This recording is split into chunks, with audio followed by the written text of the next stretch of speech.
Hello, everyone. A great big welcome to you, and thank you very much for joining us for this very exciting first session of the Virtual Canada Health Infoway Partnership Series. I'm Suhanna Marchand. I'm thrilled to be your MC during this first session, and we'll get to know each other a little bit better. We're all getting very adept at virtual conferences, so I certainly hope that wherever you are comfortable and you are ready to enjoy, be inspired, and take, I think, some motivation from today's session. We do have attendees participating from across Canada, around the globe, so a special welcome to you who are outside of our country. Let me take a few moments, however, before we begin the formal part of our presentations. I'd like to just acknowledge that the lands on which we are hosting this event include the traditional territories of many nations. Canada Health Infoway recognizes that the many injustices experienced by the Indigenous peoples of what we now call Canada continue to affect their health, continue to affect their well-being.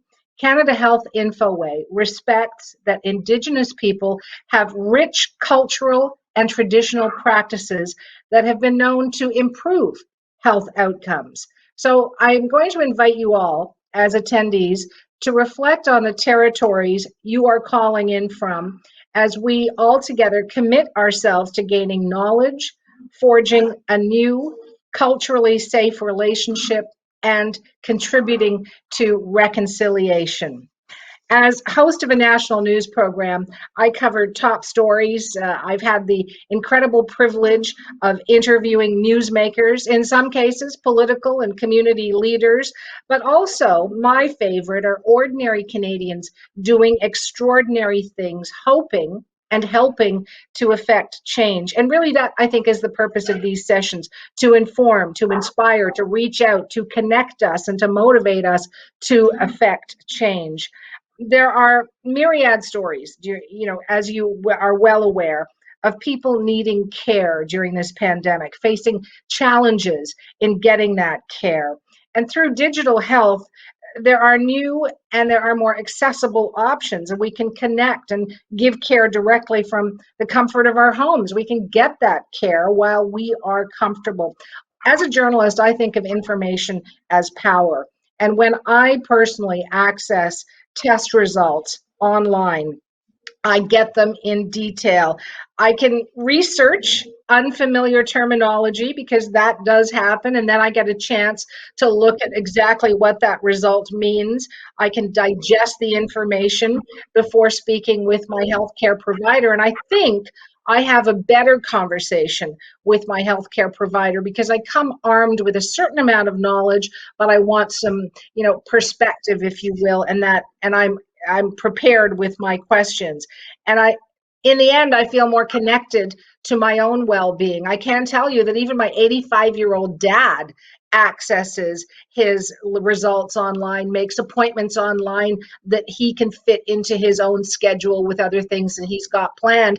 And, when we think of people who are elderly, my dad would hate that word, but older than I am, having trouble doing digital tasks, that's not the case. He is online perhaps more than I am. So there's a comfort level, but it's not with everybody. And I think perhaps that's one of the challenges. So really during this first session, I'm looking forward to learning more, to understanding the tools that can empower me to better manage my health and, of course, the health of my family. Before I introduce our first speaker, I have a few notes that I would like to cover with you. First off, we do have simultaneous interpretation available for all of the Infoway Partnership Series sessions. So to listen in French, just follow the instructions on the screen. And if you don't get a chance to look at this right now, you can find these instructions listed under the FAQ tab on the event platform. So that's available, and it's just a click away. We also have closed captioning services available. So to enable English closed captioning, simply select this button. You'll see it on your screen right now, CC. It's on the bottom right of your video player. And the Virtual Infoway Partnership Series is proud to be patients included. Infoway is pleased to convene events which adhere to the accreditation. And the patient advisor for this May 18th session of Canada Health Infoway Partnership Series is, drumroll, Jeanette Smith. So a great big welcome to you, Jeanette, and I'm so glad you're with us. Jeanette, by the way, has been an advisor for the overall program development. So a sincere thank you, Jeanette, from the team at Canada Health Infoway for your support, and a pleasure to have you as part of this first session. Going to move on, but just be patient with me, a few other quick notes. You can check out the polls and share your experience. You will find live polls on the right-hand side of the main stage video stream. We also welcome you to engage with your fellow event attendees. So you'll see that sign that says chat. That's for the platform, in the platform chat. So you can find the chat by clicking on that blue talk bubble icon. It's at the bottom right-hand corner of the screen. And that chat can actually be used to share your comments with all attendees, or here's another option, to message specific attendees directly. We have planned to allow for questions at the conclusion of most of the presentations, if time permits, and I put that in air quotes. So please submit your questions via the Q&A box. You'll see it there under the main stage video stream. And at the conclusion of the series, of this session, share your event feedback, because that helps to make the sessions better, more geared to what you would like to know more about. And you can find the survey at the right side of the screen. So I'm going to encourage you to use all of those tools that are available to you during this session. You want to get to the program, right? I want to get to the program too. A lovely gentleman I had the pleasure of speaking with just before we went live. It is my pleasure, ladies and gentlemen, to introduce Michael Green, President and CEO of Canada Health Infoway. Hello to you, Michael. Hi, Suhana, and thanks very much for your introduction. That's great. Okay, so thanks, Suhana. And also, it's really good, Suhana, to hear about your experiences and your father's experience using virtual care. So I think that's a fantastic introduction. And also talking about our patients, I want to, before I begin my remarks, I want to read out our patient family caregiver statement. And so at Infoway, we recognize the unwavering commitment and essential impact that patients, families, and caregivers have and always will have on the Canadian healthcare system. Canada Health Infoway pledges to continuously listen to the perspectives and learn from the lived experience of patients, both their families, their caregivers, to ensure respectful collaboration in the work we do and the influence. We also look forward to building true partnerships and acknowledging shared successes. And I'd also like to welcome Jeanette Smith to this meeting as well. And let's get into the rest of the program with my kind of introductory remarks. And so looking at what's been happening over the last year, the crisis that we've been seeing in 2022, I obviously want to acknowledge the fact that the past year has been a really difficult one for everybody, especially for those of you who may have experienced COVID-19 firsthand, either suffering from it or a relative or friend, or definitely if you're working in the healthcare sector on the front lines. And it's been a tough time with isolation and so on. And however, what we've seen during this time is that the digital health community has really rallied together to quickly implement or accelerate the use of digital health tools and services as well to provide vital support for Canadians and their healthcare providers who are giving those services. Really, through an unprecedented collaboration, Canada Health Infoway, together with our partners, we established early on, March last year, a rapid response fund to try and quickly address some of the low-hanging issues, if you like, in terms of implementing virtual care. And we looked at some project investments, 17 of which across the whole country, in all jurisdictions. And we focused on 4 areas which were really highlighted to us to be the kind of key areas that people wanted to focus on. There was virtual visits, e-mental health, remote patient monitoring, and then also access to COVID-19 test results and other clinical information in a timely way. And we really found that this has been a very successful program. So far, we have 3.5 million Canadians have used the service, and there's been over 91,000 healthcare providers who had logged in and having a large number of virtual care sessions, 5 million in total. I think this is tremendous results, and I'd also like to thank Stephen Lucas and his team at Health Canada for their guidance and collaboration in this process, and also bringing together all the provinces and territories to work on some common issues in terms of improving virtual care services. And we have seen indeed that since the beginning of this year, 57% of patient visits with their family doctor have been virtual, either by phone or by video. And overall, if you look at the total number of health visits, 40% have been virtual. That's more than double the pre-pandemic levels. And out of those calls, the great thing to see is that there's a high degree of patient satisfaction, and also people who would like to use these virtual care services as well. Now, as well as getting a good experience, we see some hard figures coming out of this. Patients have been saved 90 million hours of time in terms of visits they didn't have to take, and having this service delivered safely in their own homes, and also 6.1 billion in expenses. And even when we look at the impact on the environment, we can see that there's a good positive impact by using virtual care, reducing the number of car journeys and the CO2 emissions. So there's a number of benefits outside of more convenient care that can be associated with this technology. And you can't really have virtual care without also having e-prescribing. And our Prescribe It program has also seen a big increase in adoption during this period of time, the number of prescribers signing on, the number of pharmacies that are using the system, and the number of people that are now getting electronic scripts rather than the old paper ones. And it's great to see that we now have 13 provinces and territories signed up for this system.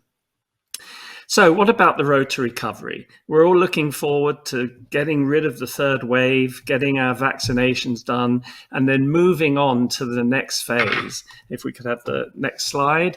And, we can see what can we do to help build this momentum and ensure virtual care is available as an option. And it's the new normal in terms of healthcare, as digital services and virtual services are in many consumer fields as well. We all do e-banking, we've all used Amazon, and we all order food and so on. So we want to make virtual care the same thing.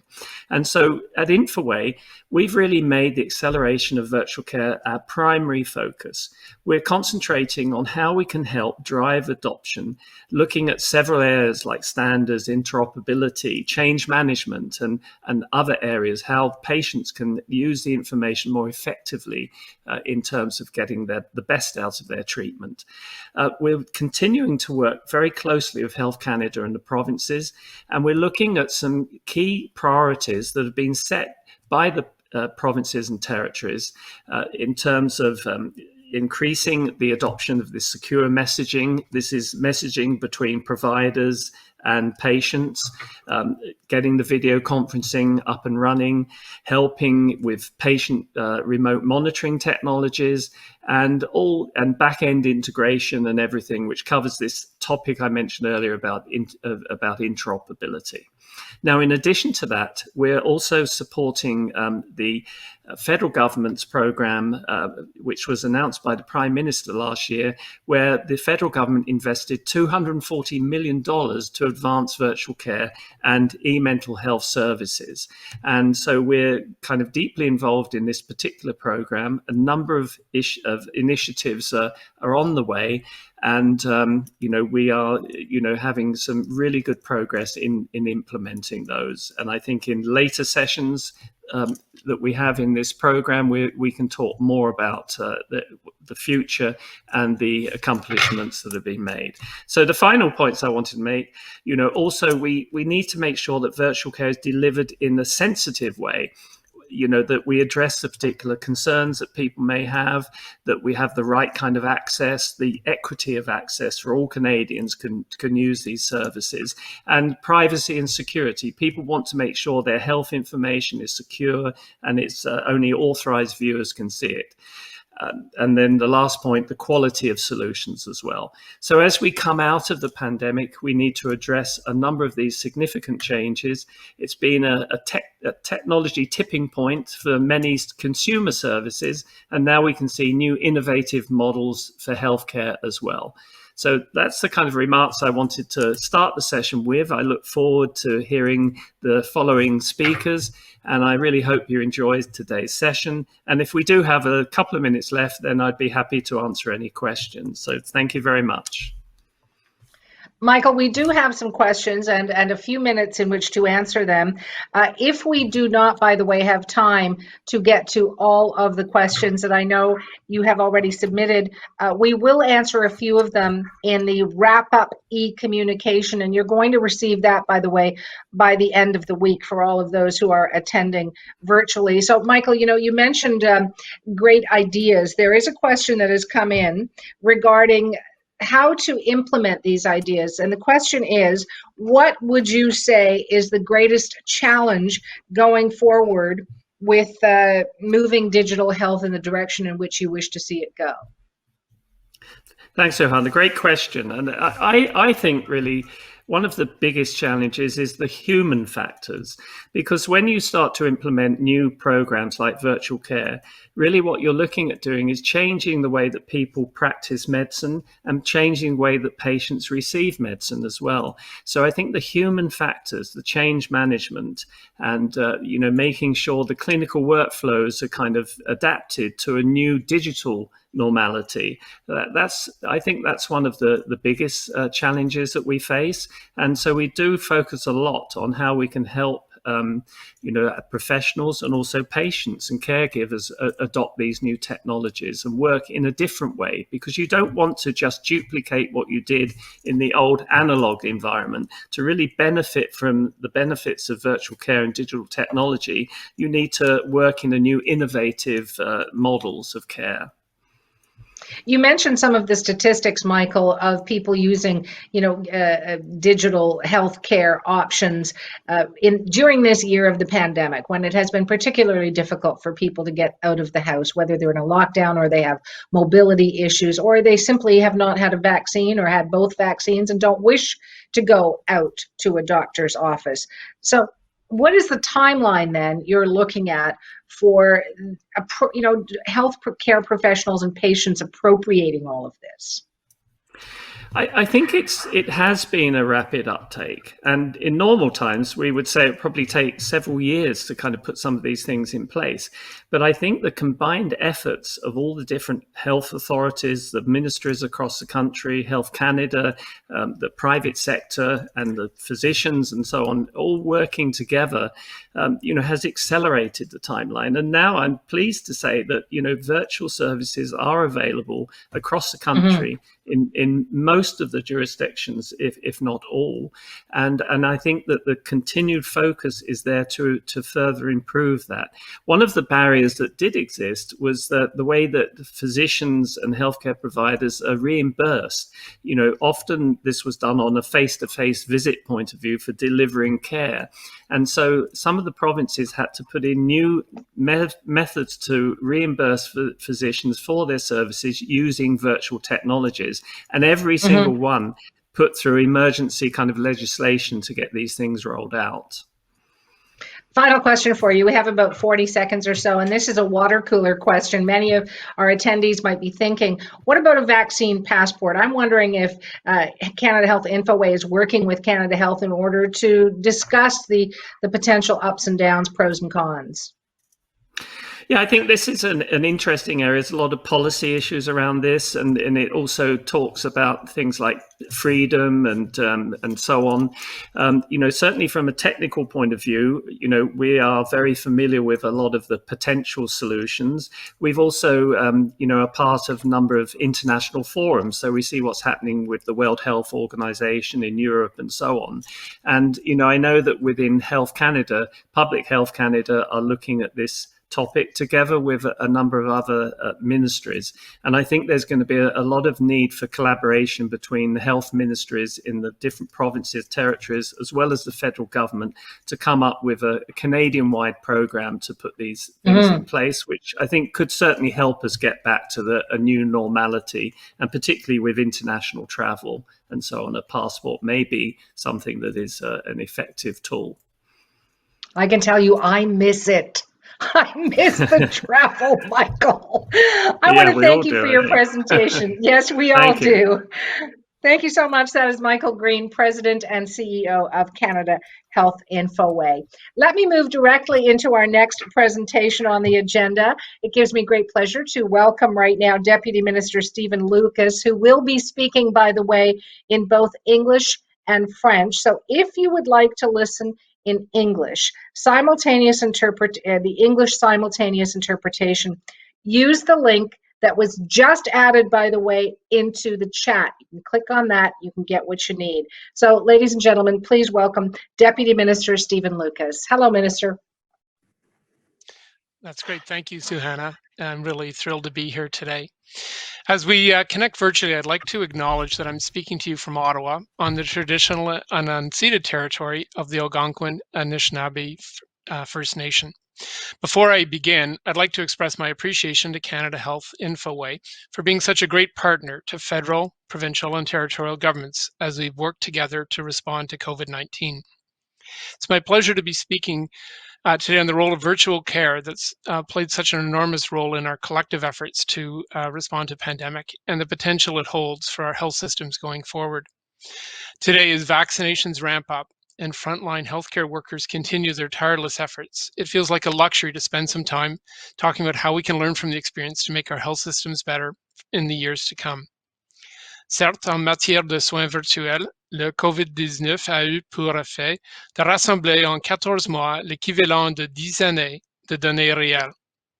In March 2020, Canadian public health systems were suddenly confronted with two enormous challenges: responding to the greatest public health crisis of our time and finding ways to continue delivering services to Canadians. Virtual care has been a crucial part of the solution. In the early weeks of the pandemic, every province and territory quickly put in place measures to help Canadians get the care they needed from a safe distance. By the end of March 2020, all provinces and territories had public payment structures in place to support virtual care delivery. This is a massive change in how health systems serve Canadians, accomplished within a couple weeks across the entire country. There were also rapid and significant public investments in virtual care technology, with provinces and territories working quickly to give providers access to the technology they needed to continue doing their jobs. Canadians have responded strongly. The immediate uptake of virtual care in April 2020 was truly remarkable. We went from just 14% of visits being virtual in April 2019 to 57% a year later. Infoway played an important role to help provinces and territories manage this seismic shift, reallocating funds in March 2020 in response to the pandemic. With the support of Health Canada, they invested $35 million in 811 teletriaging, video consults, remote home monitoring, and mental health programs. This builds on their work they were already doing to accelerate progress in digital health and virtual care. For example, as Michael mentioned, through Prescribe It, which is currently live in Alberta, Saskatchewan, Ontario, New Brunswick, and Newfoundland and Labrador, and spreading across the country. To support further acceleration of virtual care, in May, the Government of Canada also announced $150 million for provinces and territories. provincial and territorial governments agreed with the federal government through collaborative work on 5 priority areas for investing these funds. First, there is secure messaging and information sharing. Put simply, people should be able to send their providers an email or text when it's appropriate, rather than always relying on real-time communication. Second is secure video conferencing solutions. While many cases can be handled over the phone, we're seeing interest across the country in how video conferencing can enhance care for patients. Third, remote patient monitoring is a key priority.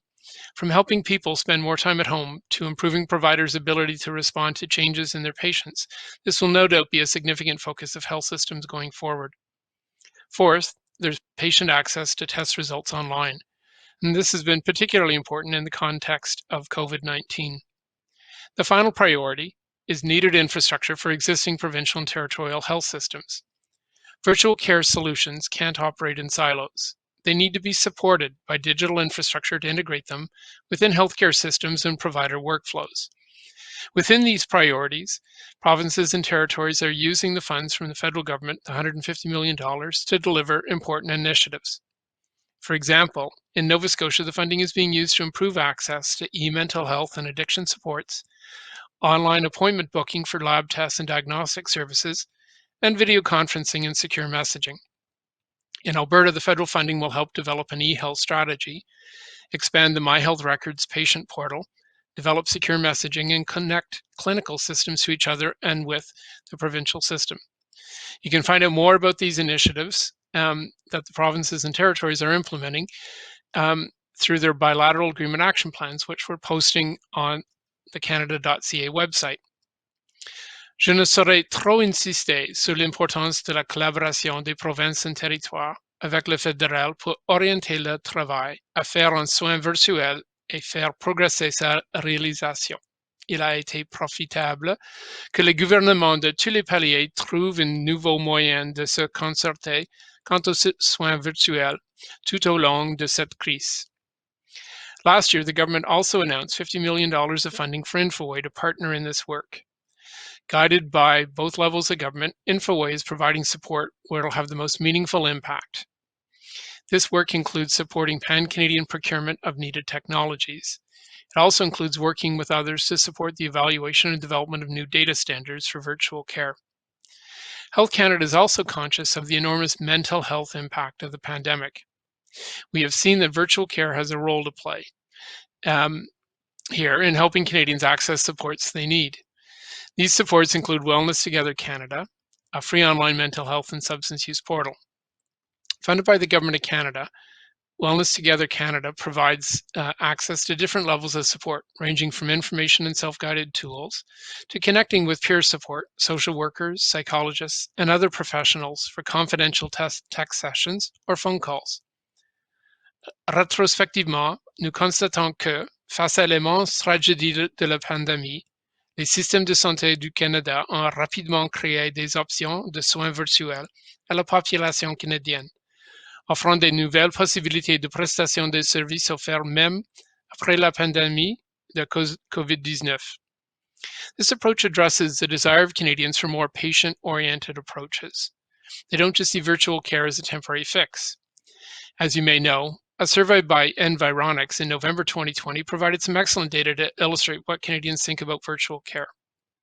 From the survey, we see that nearly 7 in 10 Canadians who sought medical assistance during the pandemic used virtual care, of which 91% were satisfied with their experience. 92% of Canadians also agree that they want technology that makes healthcare as convenient as other aspects of their lives. The data is clear: Canadians like virtual care, and they will not be going back to the way things were in 2019. The specific implications of this remain to be seen, but it's safe to say that many Canadians will no longer accept things like taking a day off work and waiting in a crowded room for a simple prescription renewal. At the same time, it's unlikely that Canadians will keep using virtual care to the same degree as we've seen during the initial phase of the pandemic. Infoway's tracking data shows a notable dip in virtual care utilization in summer 2020, when the COVID-19 case counts were lower. If Canadians feel safe seeing their providers in person, many will choose to do so. Our relationships with primary care providers are important, and that trust ensures Canadians feel comfortable coming forward when they're sick. Moreover, many providers will want to start seeing patients again in person. So what should virtual care look like when we start thinking beyond the pandemic? To start, we must recognize that virtual care is not about the technology, but rather about what the technology can do to facilitate access to healthcare and improve patient care. We can look to the Institute of Healthcare Improvement's quadruple aim framework for guidance here. We will want to leverage virtual care to help us better achieve outcomes, strengthen patient experience, improve provider experience, and lower costs.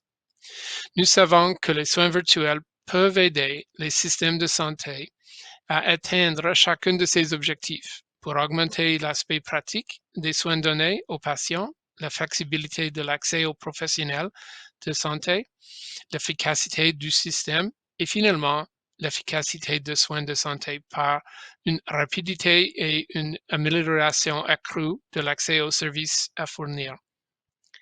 But to get there, we need to carefully design virtual care in such a way that it leverages the advantages while avoiding potential pitfalls. That means that virtual care will need to be patient-centered. Virtual care initiatives and programs will need to be able to recognize that not every patient has the same needs. The way in which we provide care must be sufficiently flexible to respond to these. Let me provide a concrete example from Canada's experience with virtual care during the pandemic, the dominance of the telephone. During the pandemic, for most Canadians, virtual care has simply meant picking up the phone. In February 2020, 80% of all virtual care visits were conducted by telephone. That's probably higher than any of us would have expected going into the pandemic. It underscores the ease of the use of the phone for many Canadians, and that sometimes simple solutions are the best. However, we know that the phone isn't always going to be appropriate for every patient and health need, and there are enormous benefits to providers switching to video mid-visit or asking their patients to send them a photo post-visit. Decisions about what virtual modalities will be supported must be made first and foremost with the patient in mind. Systems must include enough flexibility to accommodate the specific needs of every patient. Virtual care has implications for compensation. One of the questions that payers will be asking is, how can we pay for these services so that we incent the most appropriate care while maximizing the efficiency and benefit for patient and provider? This work will require thinking about how to future-proof our health systems in a way that allows change in line with patient needs and available technology. Les soins virtuels doivent aussi être conçus pour tenir compte de l'expérience de l'utilisateur. Tant les patients que les professionnels de la santé ont besoin de solutions qui leur conviennent.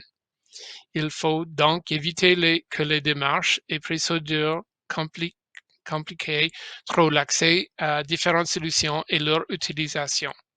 La technologie devrait faciliter les soins de santé pour les patients plutôt que les compliquer. For providers, this means designing solutions in ways that fit with their existing workflows, including management of electronic records. As is the case with patients, providers will only use virtual care if it makes their lives easier. And in all cases, accessibility must be front of mind for those developing solutions. A solution isn't usable unless it's usable for all Canadians. Virtual care will also need to be interoperable so that different digital technologies offered by different vendors can connect with each other seamlessly. Technologies will also need to enable data and information to flow across virtual and in-person encounters. Patient information is the lifeblood of our healthcare systems. The seamless flow of information is essential to ensure that all providers can make informed decisions about patient care, no matter where the patient is seen. Virtual care comes with risks in this respect. Patients now have several care options, many of which at times may be more convenient than the regular provider. There's a downside to this episodic care, though, the fragmentation of services, which means that care becomes more disconnected for many patients. At the same time, virtual care provides an opportunity to improve and standardize how information is shared between points of care. If virtual care is designed in a way that is truly centered on the patient, this will need to be a top priority. As data flows between sites of care, we must also be conscious that, for care to be truly patient-centered, the patient must be empowered to access their own health information in a way that's useful and meaningful to them. As we continue to innovate in the digital health space, this consideration must be top of mind. Virtual care will also need to be equitable. it comes with huge equity advantages, provided that it's implemented in the public health system in an equitable way. It can mean Canadians have more freedom to receive treatment in their official language of choice. It can mean greater opportunities for Indigenous people to be treated by Indigenous healthcare providers. However, we know that there are a range of barriers to equitable access for virtual care. For example, access to high-quality broadband remains a challenge for rural and remote communities, and issues related to digital health literacy make it difficult for traditionally underserved populations to fully take advantage of virtual care. In designing virtual care, we'll need to be mindful to not exacerbate already existing inequities in healthcare services access for underserved populations. The most recent federal budget provided an additional $1 billion for the Universal Broadband Fund, which will help support the rapid rollout of broadband projects in collaboration with provinces and territories as well as other partners. In total, with this new funding, $2.75 billion will be made available through the Universal Broadband Fund to support Canadians in rural and remote communities. And this is critical to helping make virtual care more accessible. Finally, equitable virtual care also means that it needs to be implemented in such a way that it's integrated and supports publicly funded healthcare, consistent with the values of the Canada Health Act. Canadians expect to be able to access the care they need without having to pay out of pocket. Huge progress was made during the pandemic in this regard, which will help set a path forward for the Canadian public healthcare system. I've touched on a few of the principles that I see guiding virtual care in Canada going forward: patient-centered care, usability, accessibility, interoperability, and equity. So how do we work together to realize this future? Governments obviously have a huge role to play here. For Health Canada, this means continuing to work with our provincial and territorial colleagues to bring people together to discuss shared challenges, priorities, and insights from across the country. We will continue to convene partners to discuss some of the key policy questions that have emerged out of the pandemic. Questions like, what does the future of remote patient monitoring look like in Canada? Where does it hold the most potential? And how do we get to where we want to go? Or how can the public and private sectors work better together to bring about greater data integration, using publicly funded virtual encounters with primary care providers or with specialists? But of course, encouraging virtual care is more than just about governments collaborating with each other. Les organismes de santé financés par l'État, comme Inforoute, ont également un rôle à jouer pour instaurer le type d'environnement nécessaire pour favoriser l'utilisation équitable et durable de soins virtuels. We will also need partners to help us evaluate the impact of virtual care to inform our policies going forward. The Centre for Digital Health Evaluation at Women's College Hospital in Toronto is already doing some excellent work with provinces and territories in this regard, which will help to inform all of our work going forward. Provider organizations will also need to be closely involved in the conversation around virtual care, as they are the ones who put in place policies and recommendations that structure and inform how their members do their work. They are also the ones who speak to the priorities and concerns of their members in a time of immense change. The private sector also has a major role in shaping the future of virtual care. The private sector has put forward exciting new solutions that can be integrated with public health systems to help Canadians receive the best health care possible. With this, however, comes a responsibility for private sector innovators to design solutions with patients, providers, and public health systems front of mind. A major aspect of this of making sure information about a patient's virtual visit flows back to their regular primary care provider. This is critical to avoid having virtual care disrupt continuity and wind up doing more harm than good. And finally, patients must have a strong voice in shaping how virtual care shapes the future of health systems. As I mentioned earlier, virtual care needs to be designed according to patient need and with patient usability at the front of mind. We need to hear from patients every step of the way. So I'd encourage you all today to think carefully about what you and your organizations can do, because everyone who's involved with the health system is responsible for helping to shape its transformation.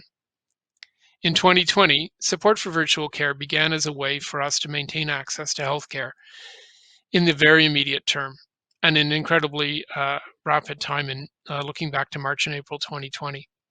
Looking ahead, Canadians have already made the choice for us. They expect virtual care to continue to be there for them. Merci de me donner l'occasion de m'adresser à vous aujourd'hui. I look forward to continuing our work together. I'll turn back to you, Suhana. Thank you so much for that, Deputy Minister Dr. Stephen Lucas, and you have a great day and stay well. Thank you very much. I know that our attendees, our audiences have appreciated the speakers so far, and so many great thoughts have come up, and I'm sure you will, in the chat rooms, et cetera, take them a little bit further. Dr. Lucas mentioned, Deputy Minister Stephen Lucas mentioned collaboration, and how much of that exists right now, and how much more are we all going to have to work together. And I include patients, of course, in those discussions that you will be having as attendees. How do you make everyone feel as if they are in this virtual world still a community based whose essence is to make our health and our engagement in our own health better and stronger. So thank you to the speakers we've heard from so far. We do have more coming up for you, but right now we're going to take a quick pause. This will give you a chance to check out the industry showcase, maybe take a quick beverage break. You need an iced tea or a top up on your coffee. You can do that if you are at home or in the office even. I hope you have access to that. So I'm going to ask and welcome everyone at home to click over to the industry showcase. Use this opportunity to engage, to ask your questions to the industry representatives. They'll be happy to tackle those with you. And you can access the showcase by clicking the tab on the left side of the screen. I will ask you to join us back here when you've done all of that at 2 o'clock. So 2 o'clock Eastern, we're going to start the post-break part of this session. Until then, enjoy the conversations you're going to have, and we'll see you back here shortly.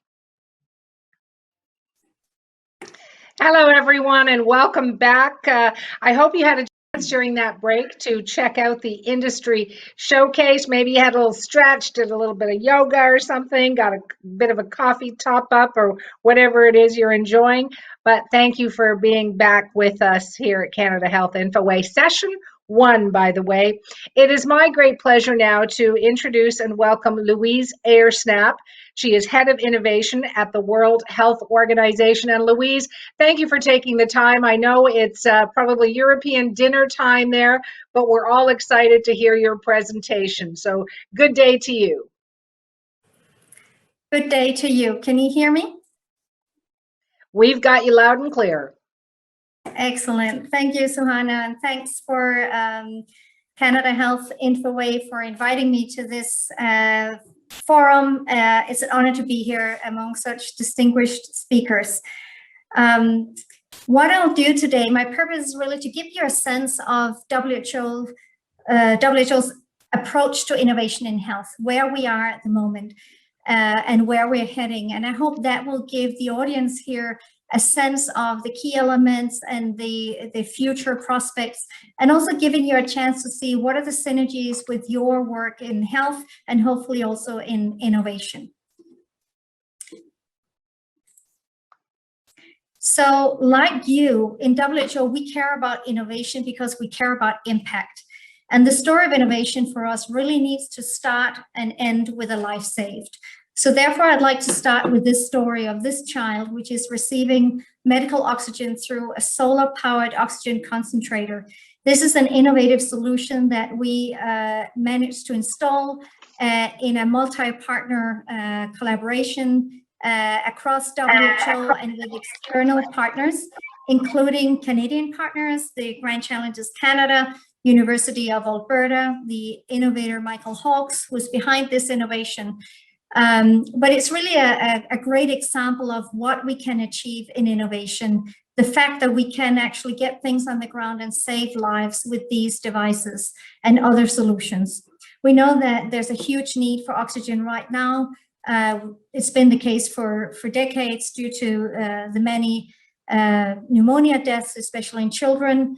Worldwide, we know that many lives could be saved, up to 20 to 40% could be saved with the timely provision of oxygen. We also have seen the huge surge in demand for oxygen due to the pandemic. So on that, I just want to first of all tell you that we spoke to the hospital yesterday and learned that the survival rate at the hospital has gone up with 93% compared to last year.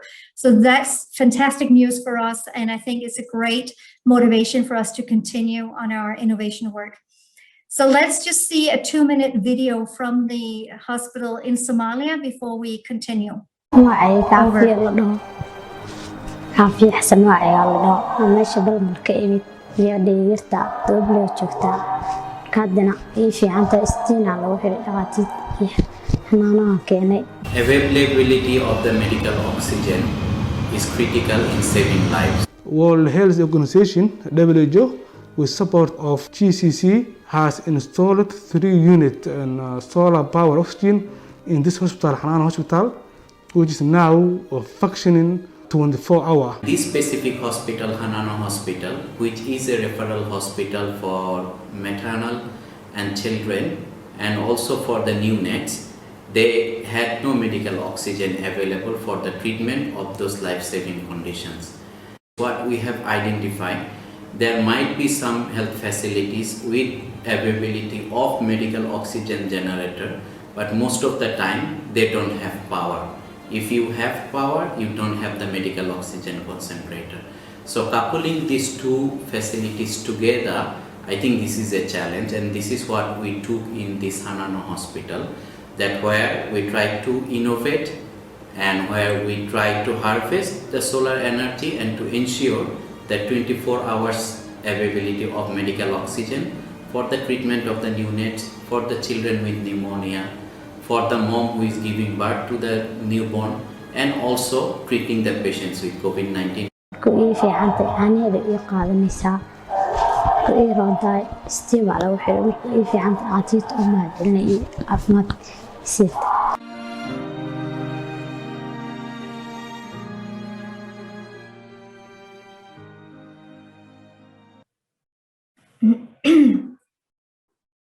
Great, thank you so much. So today I have 2 key messages for you. The first one here is that the scaling of innovations for resilient recovery in public health represents an enormous opportunity for us all.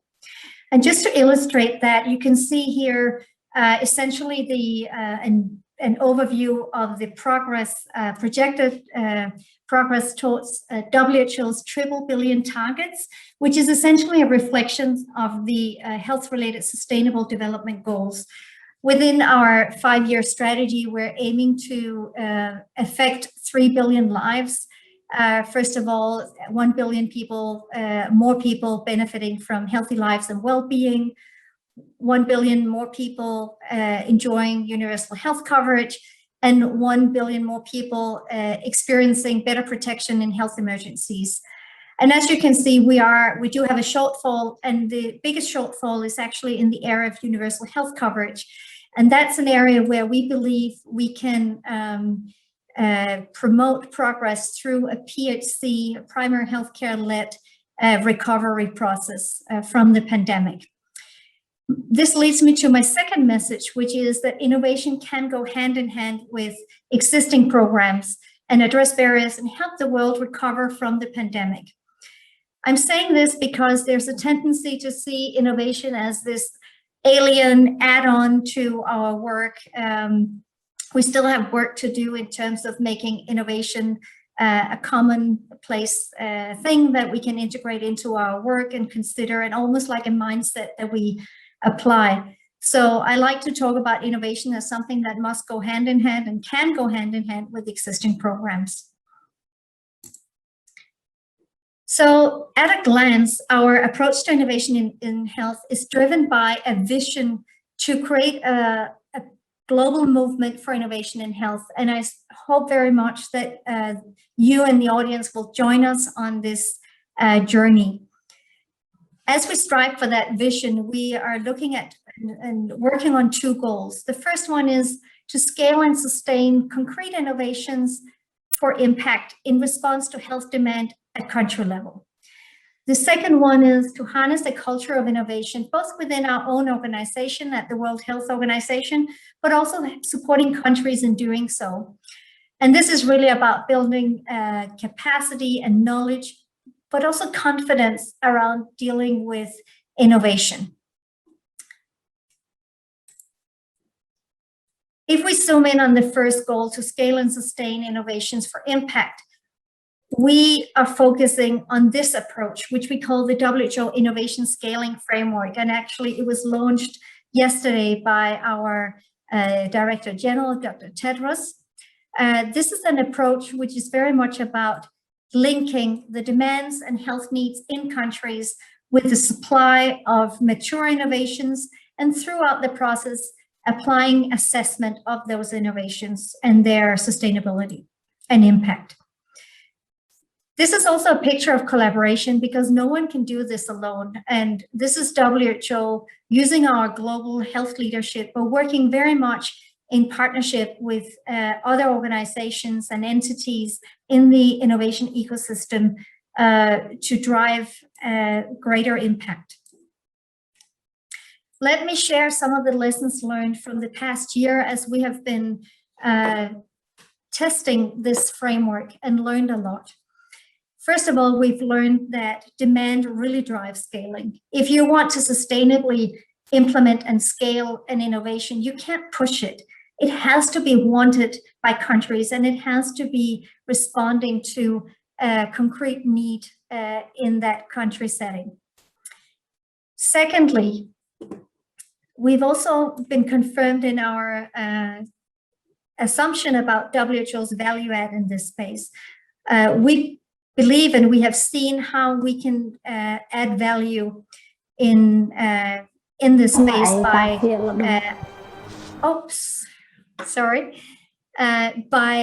unlocking the demand side. And we can do this because we have a presence in 150 countries. We have direct dialogue on a daily basis with ministries of health. And this is unique in this space, and is actually something that we have learned has been missing in the past.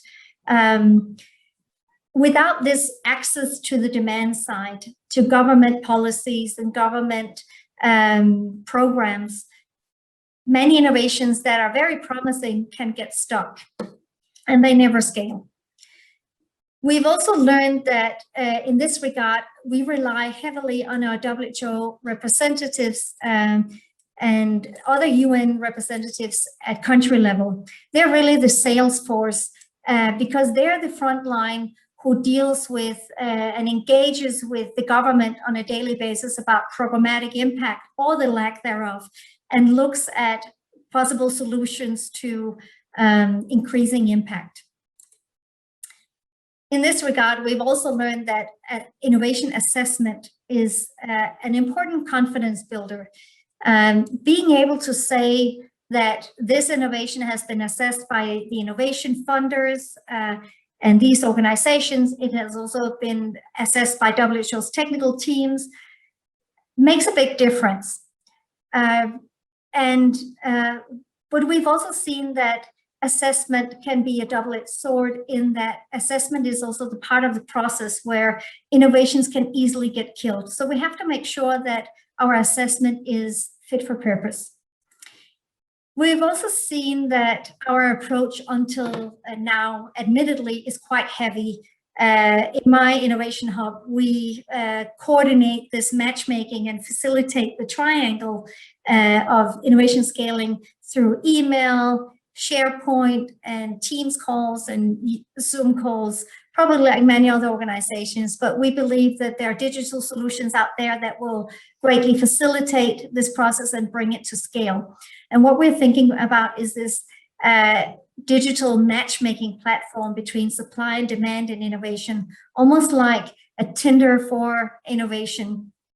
And the idea here is that we take ourselves out of the equation. We really want the people representing the demand side in countries to be able to signal the demand independently of our intervention, and to be able to find assessed innovations that match that demand.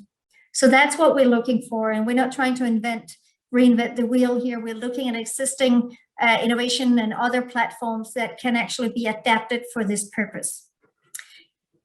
On the supply side, we have so far been confirmed in the fact that working with what we call the wholesale level or the wholesale track of innovation funders and aggregators, such as Grand Challenges Canada or other members of the International Development Innovation Alliance, the IDIA, is both efficient and effective for us.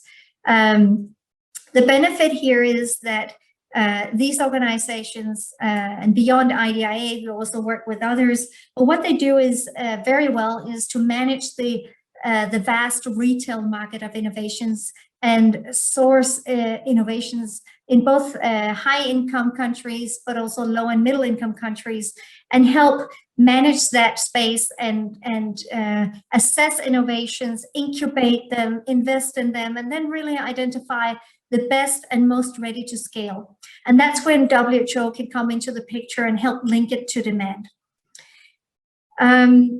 Another lesson learned is around understanding and engaging audiences. And I touched a little bit upon this topic early on when I said innovation can go hand in hand with existing programs. So given that innovation is such a new thing still for many organizations, there's a bit of hesitancy to engage. And I think we have to make it, we have to show with concrete examples how innovations can actually become integral to existing programmatic work. Lastly, we've had some very inspiring examples of what we call horizontal scaling. That's when we engage one WHO representative, for instance, our WHO leader in Somalia, who helped implement this solar-powered innovation around oxygen. And he linked with our WHO representative in Eswatini, who's considering similar innovations and are taking a similar path. So having that kind of knowledge sharing between peers has been very fruitful, and also a confidence builder and a sort of building the comfort level in dealing with innovations. So at the moment, we're applying this scaling approach to these three areas, with the primary healthcare being the overall strategic umbrella for driving progress on the universal healthcare billion. And with non-communicable diseases, as we know, the biggest killer in the world, 7 out of 10 deaths are due to non-communicable diseases, mental health being part of that big problem. And at the moment, I think we're all aware of the mental health challenges that the pandemic is bringing about. So these are the three tracks we're following, with primary healthcare as the big umbrella for this. And just to give you some examples of what we're looking at, and by no means exhaustive, but just an appetizer of innovations here, we're focusing on a wide variety of innovations. Some are social innovations, other are technologies or health devices or service delivery innovations. But what they have in common is that they help us address barriers related to accessibility, affordability, quality of care, or other challenges. And some examples that we've seen so far are technologies that turn an invasive procedure into a non-invasive one, such as glucose monitoring. Instead of needles in the body, you can there are devices that are simply clicked onto the earlobe and that can monitor glucose levels in the same way.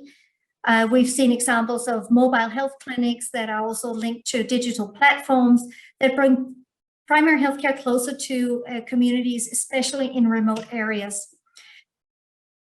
We've also seen other health devices that are simply devices that are cheaper, smaller than the existing solutions, and thereby become easier to bring out to the community level.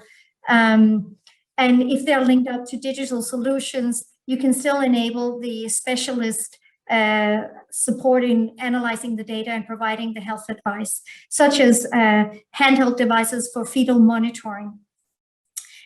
Across all these solutions, we many times see the value add of the digital enabling element, such as digital platforms that can increase the access or the reach or data management, as well as AI-enabled solutions that can alleviate the screening of large population groups and thereby free up time of the specialists to focus on cases that require more specialized diagnosis and treatment. As I've indicated already, it really takes a village and it takes partnerships to do this work in scaling innovations. No one can do it alone, and we are keenly aware of that in WHO. We see ourselves playing a role on the demand side in working with our member states, ministries of health, and our presence in countries in articulating the in-country health demand. We also work with intermediary organizations like our UN sister agencies in the multilateral system. And we also have partnered with the IDIA, the International Development Innovation Alliance, of which Canada is a member, and Grand Challenges Canada as well. But we also work with other innovation funders and aggregators in that space, but really having them handle the supply side and the engagement of the vast retail market of innovations.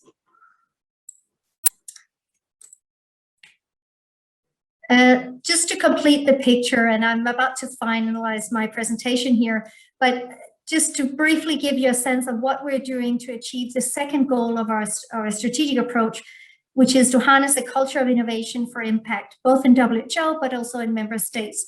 Here are 4 initiatives that we are working on. Very briefly, and I'd be happy to elaborate on this, but we have established an internal innovation incubation program called the lite program. It's essentially a space and a program where staff can submit their own ideas for increasing our impact, whether it's through our business operations or technical programs. And in this program, they get mentoring, financial support, space and time to incubate their idea and implement it. We also are building an exciting innovation space in our new building at headquarters in Geneva, Switzerland. It's called Eureka, and we have a cool design that will give people a sense of a different type of place, and this will really be the kitchen for innovation in WHO, and we look forward to inviting you and many other partners to engage on innovation for impact in that space. And we will also make sure it has a digital twin, so to speak, so that anyone can engage and enjoy the services of Eureka. We're also planning to launch a global capacity building program on innovation, which will be for WHO's workforce, partners, and member states, and really with the focus on those 2 goals. And in particular, how do we generate impact from innovation? How do we manage the innovation value chain together to have greater impact in health? Lastly, since 2017, we've had an internal WHO innovation network, which is organically growing, and it's a space where we also share knowledge and experiences around innovation. So in summary, let me just recap the 2 key messages for you. First of all, the scaling of innovation for resilient recovery in health represents a huge opportunity for us, and I hope some of these examples have also given you a sense of that, and also from the previous presentation before me.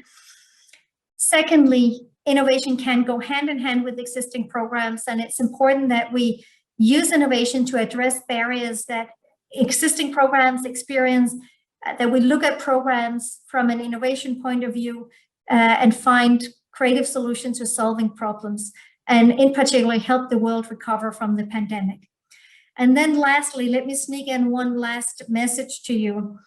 If you feel inspired, which I hope you do, and if you, like me, worry about the growing inequities in health, here's something we can all do. Find a problem and solve it. Use innovations to redress inequities, and remember that equity is in your hands. And on that note, I'd like to thank you all for listening and open up for questions through you, Suhana. Thank you so much. Thank you so much, Louise. That's Louise Ayersnap, Head of Innovation at the World Health Organization. Louise, we do have some questions, and I think your presentation brought out many of the challenges, but also some of the solutions. But here's one that's coming from our audience, and it is, what are some of the success factors for scaling innovations? Thank you so much, Suhana. And to those who posted the question, I think there are a number of key success factors here. If you look at the WHO Innovation Scaling Framework, the demand side is critical. And here the leadership of WHO's country offices and representatives is an absolute critical ingredient to success. As I said, they are the sales force, they are the people on the front line working with governments in enhancing impact. Another critical success factor has to do with partners. So working with partners in the IDIA, including Canada, our member states, other organizations, is absolutely critical. And this is, if you look at innovation and scaling as a value chain, there are a couple of broken links that we need to fix together. And some of those I haven't even touched upon today, but they have to do with procurement, manufacturing, if we're talking about health devices and products, and funding, not least funding for scaling. Mm-hmm. Who's really, I mean, there's a lot of seed funding to getting innovation started and incubated, but it is almost like it drops off when you get to the actual, when rubber hits the road and you really need that long-term sustainable funding. We don't really have that in a sustainable way. So that's one of the, that will be a success factor once we get it right. And lastly, of course, also working with our UN partners in building a vibrant innovation culture across the UN, and also leveraging not only WHO's representatives in countries, but also our other UN agencies on the ground and what they can do to identify innovations that address other parts of the Sustainable Development Goals beyond health. We have time for one more question, just very quickly, Louise. This again comes from our audience. You talked about some of the hesitancy to engage in innovation. So what would you say is the biggest barrier, outside of funding perhaps, when you are trying to move innovation forward? You know, it's almost like a mindset. To deal with innovation, you also have to understand change management and how you bring about an organizational transformation in some cases. And it's not surprising that WHO's innovation work and my unit has, you know, come out of WHO's transformation, as well as the science division that we're part of. So the hesitancy comes from this being novel. Many times when you deal with innovation, you can't really have any guarantee for effectiveness. So especially when you work in organizations like WHO, but also I imagine some of the health agencies and organizations that are on this call, there's also a culture of accuracy and evidence. And evidence is extremely important, and everything we do must be evidence-based. But when you get to innovation, many times the innovation is so novel that you can't really ask for a huge amount of evidence for impact. You have to be open to experimenting and advancing in the unknown. Of course, there are aspects that cannot be compromised, or where you cannot lower the threshold when it comes to, for instance, safety. But there are many innovations where you can proceed, but knowing that evidence of effectiveness will come. You will know more later, but you have to be willing to engage in the unknown. Engage in the unknown. That is going to be the takeaway phrase. Just go out and find a problem and fix it. Louise, great to have you with us today on this first session. And I know, again, it's much later for you in Europe, but thank you for taking the time to present to our audience today. You be well. Thank you so much. And you too. And it was a pleasure and honor. Thank you so much. Once again, Louise Ayersnap, she is head of innovation at the World Health Organization. Now, if you missed parts of the presentation, or perhaps your colleagues are asking, because the whole thing is about sharing this information, the recording for this event will be available by the end of the week.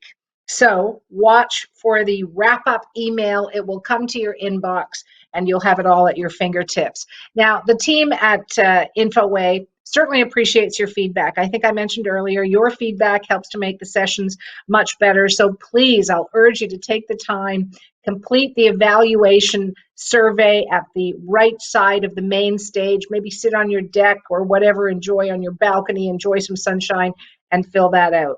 A big thank you, certainly, to all of the sponsors for their support in making this event available. It can't be done without that kind of support. So certainly thank you to the sponsors.